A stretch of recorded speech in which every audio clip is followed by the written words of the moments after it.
Assalamualaikum warahmatullahi wabarakatuh. Berjumpa lagi dengan saya Hadi Saputra di channel Lumalila Riset. Pada kesempatan kali ini saya akan berbagi pengetahuan tentang beberapa penyebab mahasiswa menjadi tidak lulus ujian skripsi ataupun tesis.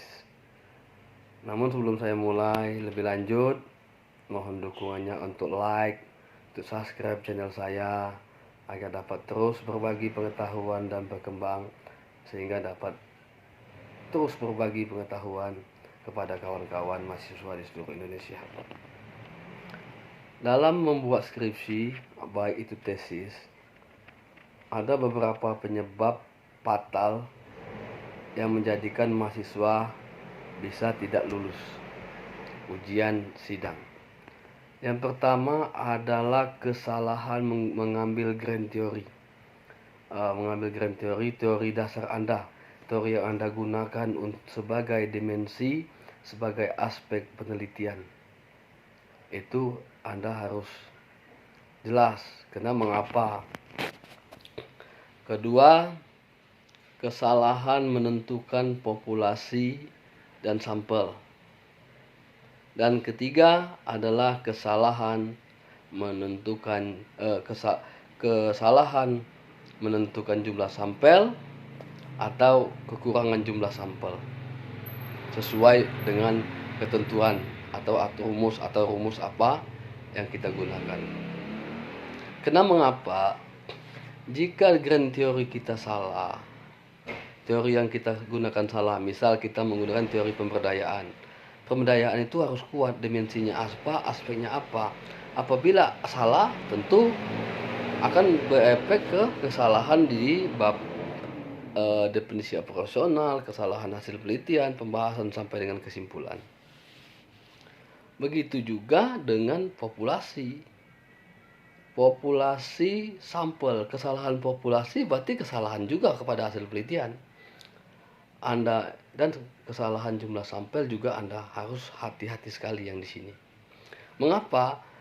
Jika dalam penelitian kuantitatif, sampel itu apabila kita sudah olah, sampel itu tidak boleh kurang dari 1 dari ketentuan. Lebih boleh. Karena mengapa? Semakin banyak jumlah populasi, semakin akurat hasil penelitian kita. Tetapi sampel yang sudah kita tentukan sebelumnya, misalnya 150, tetapi Anda ada kesalahan rumus, seharusnya 165 atau 61, tapi kesalahan perhitungan rumus menjadi 160, Anda olah 160, Anda pelitian 160. Nah, setelah Anda olah datanya, Anda rekap, Anda tampilkan di hasil penelitian, pembahasan sampai dengan bab 5 kesimpulan saran, tetapi datanya salah. Karena mengapa? Dalam pengolahan data, terutama itu perhitungan dia baik itu di Excel, baik itu di SPSS, di Strel, baik itu Smart VLS atau Fuse, itu semuanya tidak, kesalahan satu data, kekurangan satu data tentu akan berdampak ke hasil output data itu. Jika output data, hasil pengolahan datanya salah, tentu cerita kita di hasil penelitian, di pembahasan, kesimpulan akan ikut salah. Oleh karena itu poin juga yang harus jadi perhatian Anda. Kemudian yang penting juga analisis data.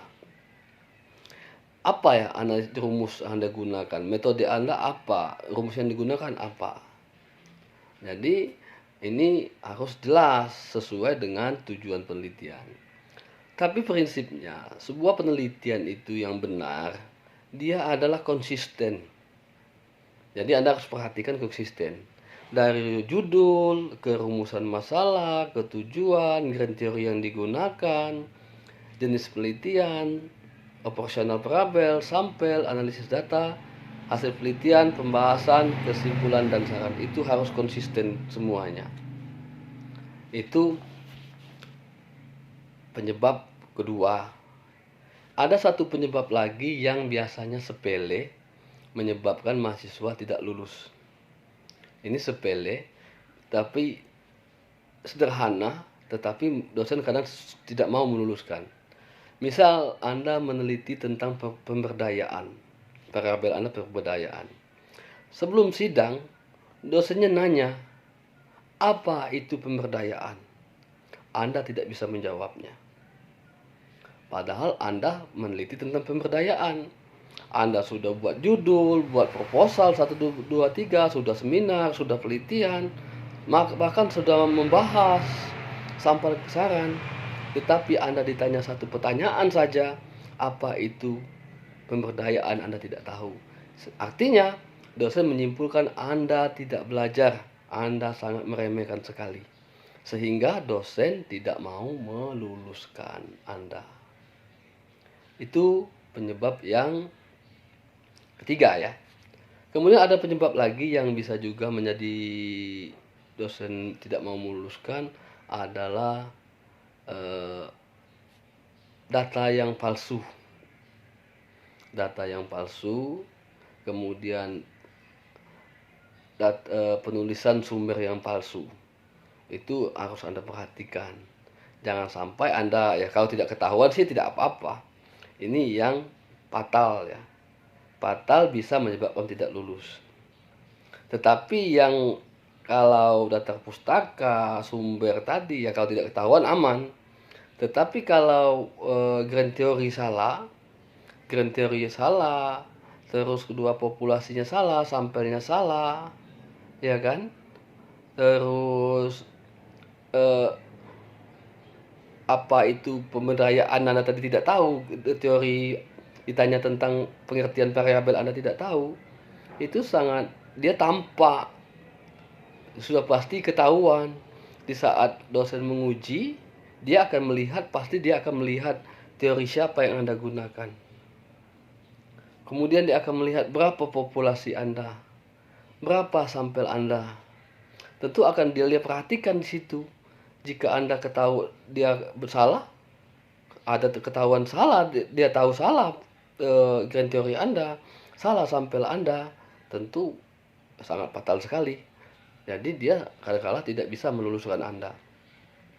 Mungkin itu hal-hal yang bisa menyebabkan mengapa seseorang itu tidak lulus.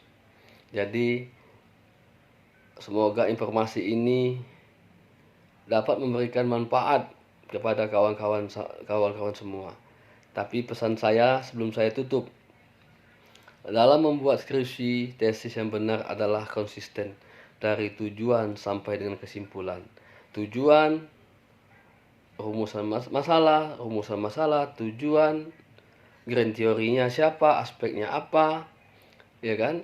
Kalau dia pakai hipotesisnya juga harus sejalan dengan tujuan, jenis penelitian yang digunakan, definisi operasional, analisis data, hasil penelitian, pembahasan, kesimpulan. Jadi apabila kesimpulan Anda sudah menjawab tujuan, artinya bisa dikatakan bahwa skripsi Anda benar. Itu dalam melihat skripsi yang benar. Tetapi hal yang harus Anda perhatikan jangan sampai terjadi di kesalahan pada poin-poin itu. Poin tadi, kesalahan menentukan grand teori, kesalahan menentukan jumlah sampel. Dan Anda menganggap remeh, Anda tidak belajar, sehingga ditanya dosen Anda banyak tidak tahu, sehingga dosen tidak mau meluluskan Anda. Mengapa? Dosen telah meluangkan, Anda tidak belajar, dia tidak meluluskan. Dia sudah berusaha meluangkan waktu untuk Anda, untuk menguji Anda, tetapi Anda sendiri tidak belajar untuk menghadapi ujian. Itu membuat dosen kecewa, sehingga dia tidak suruh Anda ujian ulang. Dan sama saja Anda tidak lulus untuk ujian yang pertama. Semoga bermanfaat bagi kawan-kawan mahasiswa di seluruh Indonesia. Assalamualaikum warahmatullahi wabarakatuh.